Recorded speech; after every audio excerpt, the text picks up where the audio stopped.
everyone, welcome to the giraffe paddock here at Chester Zoo. I'm Caroline, I'm one of the giraffe keepers here on site. We're joined by our 8 giraffes, so I think a few of them have disappeared right now, just feeding on some nice leaves that we try and give them over winter. We've got 2 males, so we've got our bull-maled Meru, who's just about to join us. He's a lot darker and a lot taller than all our other giraffes. He hits about 5 metre mark, so he's quite tall. He almost has to duck to get in the house. And he weighs just over a tonne, which is about the same as a small car. And he likes to boss the girls around, so you might see a couple will disappear in a minute when he turns up. And our other little male is the one that's just joined us below. That's Burrow. He'll be 2 in a couple of months. He's one of our newest calves.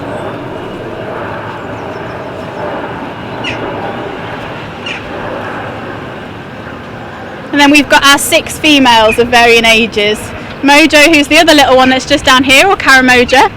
She's also just under 2 years old. She'll be 2 in May.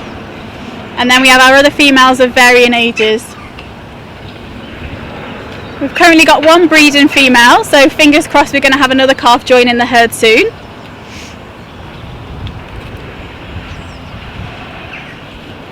You can see.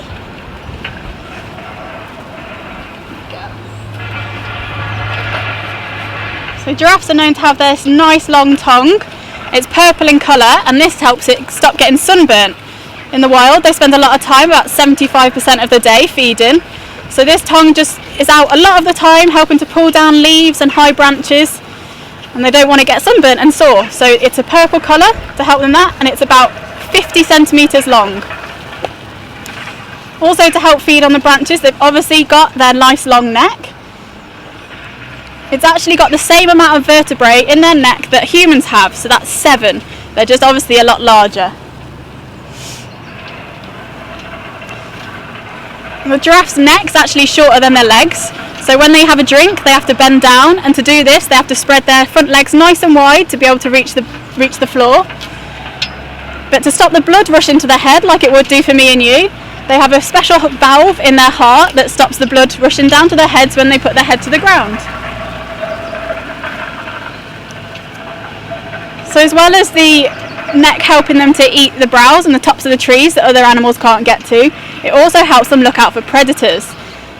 So as you can probably tell, adult giraffes don't often get preyed on, but calves can, so it just gets them to allow to see predators before they get too close. And those nice powerful legs are their kind of deterrent to help them get away from predators. In short bursts they can run about 35 miles per hour, so it's quite fast. But they can't do this for very long, so at a steady pace they can run about 10 miles per hour.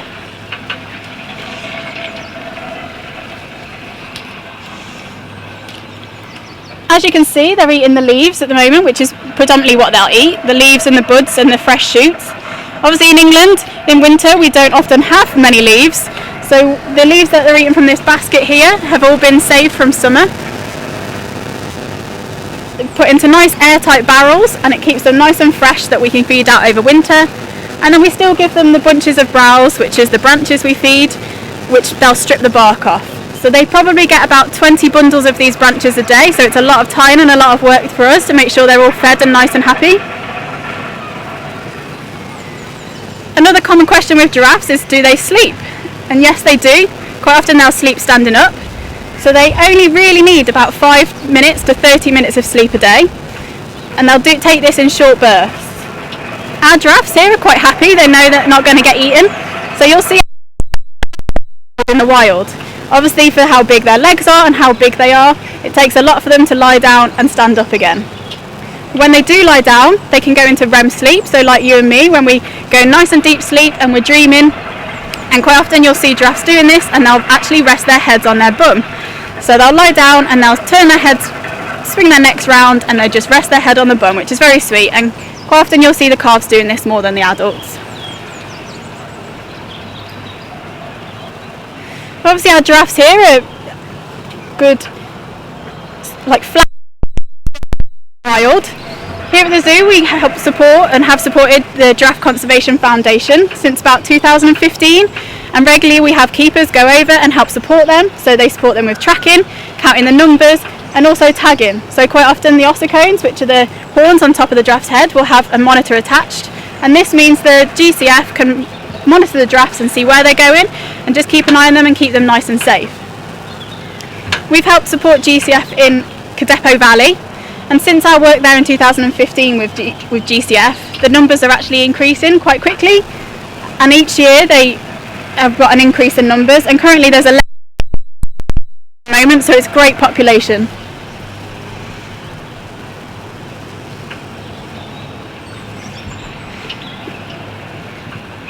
Another question is, can you tell them apart? And to me, it's quite... Most people just look at them and think they all look the same. But actually, all their markings are completely different, and you can kind of see from the few that are stood here in front of us, also the coloration, so the colour of their patches and the colour in between their patches. So each kind of have a little marking that tells them apart, or a different coloration. So Millie, who's just wandered off, she's probably one of the easiest. She's one of our tallest females, but also she's got a perfect C on her cheek. Some of the others are Umburo, our young male. He's got a love heart on his left cheek.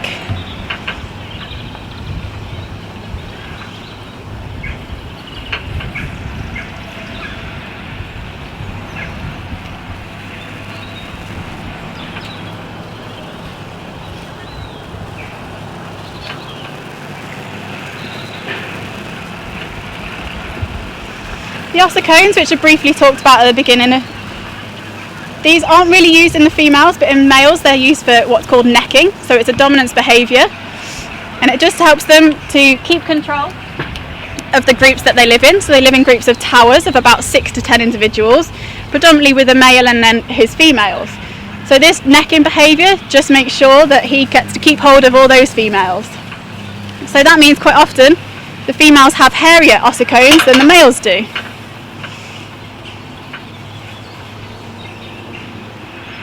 These ossicones are actually fused to their skull. When they're first born, they're not, they're detached, so this helps them obviously be born nice and easily and help the females, and then soon after that they'll fuse to the skull.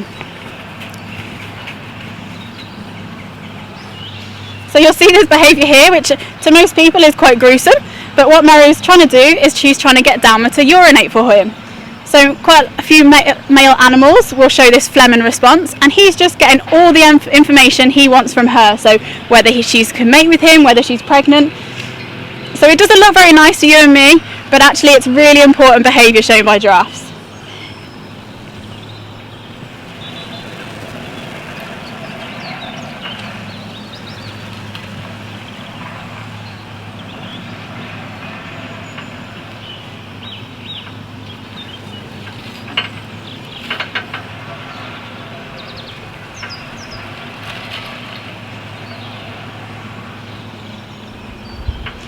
In the wild, they'd obviously move around quite a lot, and this helps their hooves wear down. In captivity, they can't necessarily do that, and sometimes we get a few problems if the hooves just keep growing and they get slightly overgrown. I mean, ours are quite good here, but several of our giraffes are actually trained to present their hooves.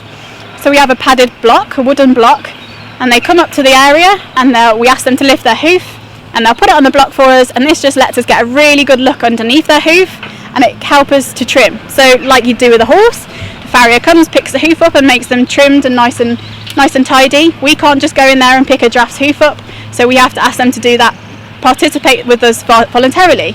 And so like I say, they do that by putting their foot on a block. And this just helps again keep a good idea of their health, make sure their feet are healthy, because if their feet aren't healthy then we're going to have big problems. Another way of helping make sure our giraffes are nice and healthy is we weigh them regularly. So once a week we have a set of scales in the house and we get them to stand on there. So this just helps us to make sure there's no health issues. If they're dropping weight, that can be the first sign of an issue. But also it helps us just to keep an eye on pregnancy. So if we do have a pregnant female, we can just make sure she's growing and developing properly and we've got no concerns there.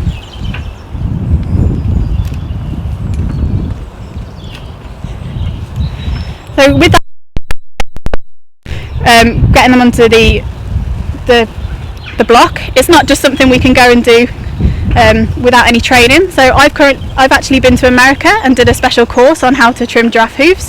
So that was really exciting. I went there a couple of years ago, and obviously we just want to work together with other zoos to make sure everyone is making sure their giraffes are as healthy as possible. So So that was a good insight for me to be able to go there through work, through Chester Zoo, just to make sure that our herd is nice and healthy. In the wild, like I said, giraffes can be taken by predators, so lions and things may be able to take a giraffe down. But currently the main problem facing giraffes is poaching and habitat loss. So they get fragmented areas of habitat where villages are grown, and they can be known as pests sometimes because they take enough the crops from the farmers. One of the ways that people have combated this is actually by using ants. So ants live in specific trees, and the giraffes don't like these ants because the ants bite them, obviously, so they'll stay away. So that's one way of helping the humans live cohabitat with the giraffes. Also poaching, they will get taken for meat. So giraffes as a whole are currently classified as vulnerable, but this number is decreasing. And there's actually been recent research to say that there's actually 4 different species of giraffes. They all look slightly different, but these different species are all varying numbers. So giraffes as a whole are classified as vulnerable, but each individual species is slightly different in where they come from and the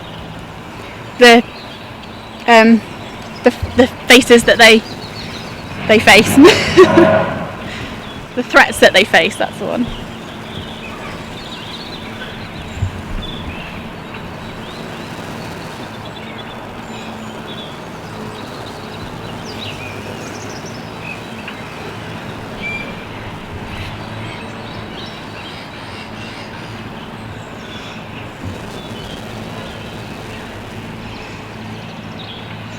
Giraffes in the wild can live to about 25 years old.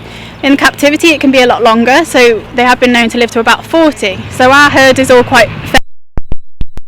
Who's with us here at the basket, she's our oldest, she's 14.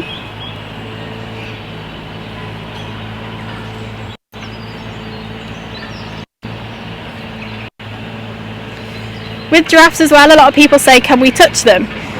We can sometimes touch their noses, but they're not really big fans of it. The main thing that a giraffe wants from us is food. It's all about the belly for a giraffe.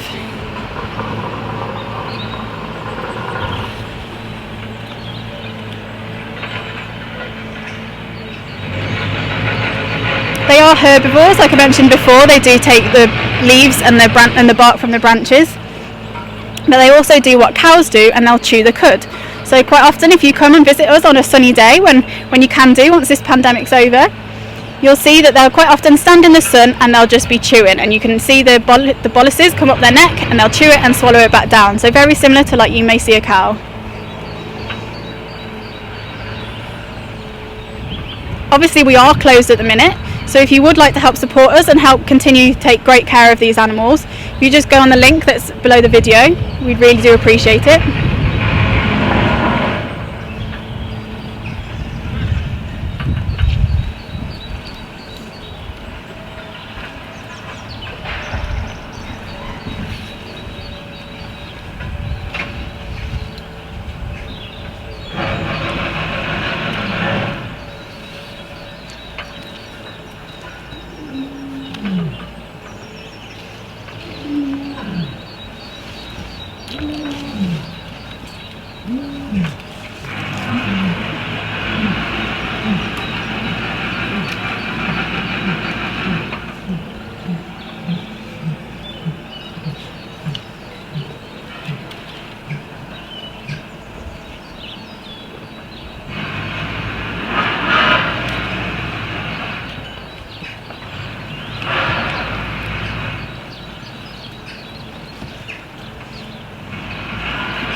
Obviously it's quite nice at the moment. We do have 2 fairly young calves. They were born quite close together.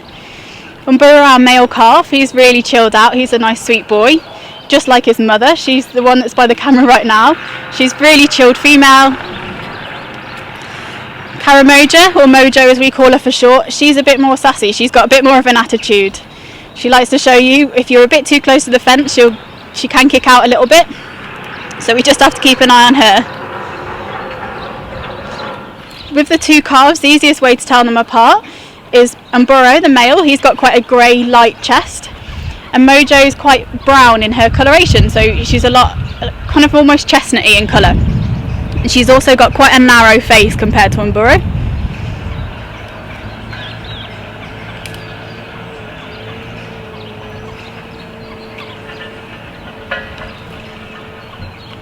So the 3 giraffes we kind of have with us now, they're kind of our most confident, they're our oldest giraffes.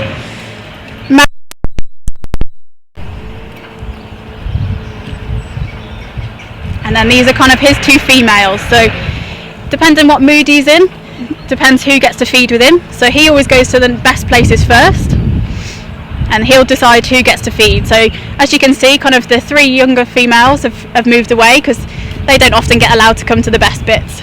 But we make sure there's lots of points around the paddock that they can go to and enjoy without him. But Dalma and Orla, the other 2 females we've got here, they're his favourites, so quite often you'll see those 3 feeding together.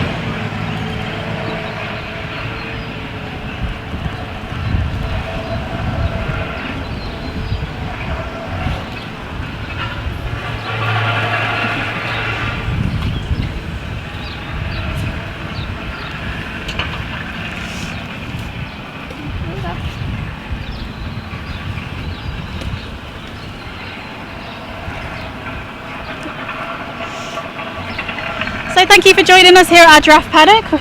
They're all still happily munching away. The next live is at 12 o'clock and it's with our tigers, so please join us there. And again, if you would like to donate, please go on the link below. Thank you.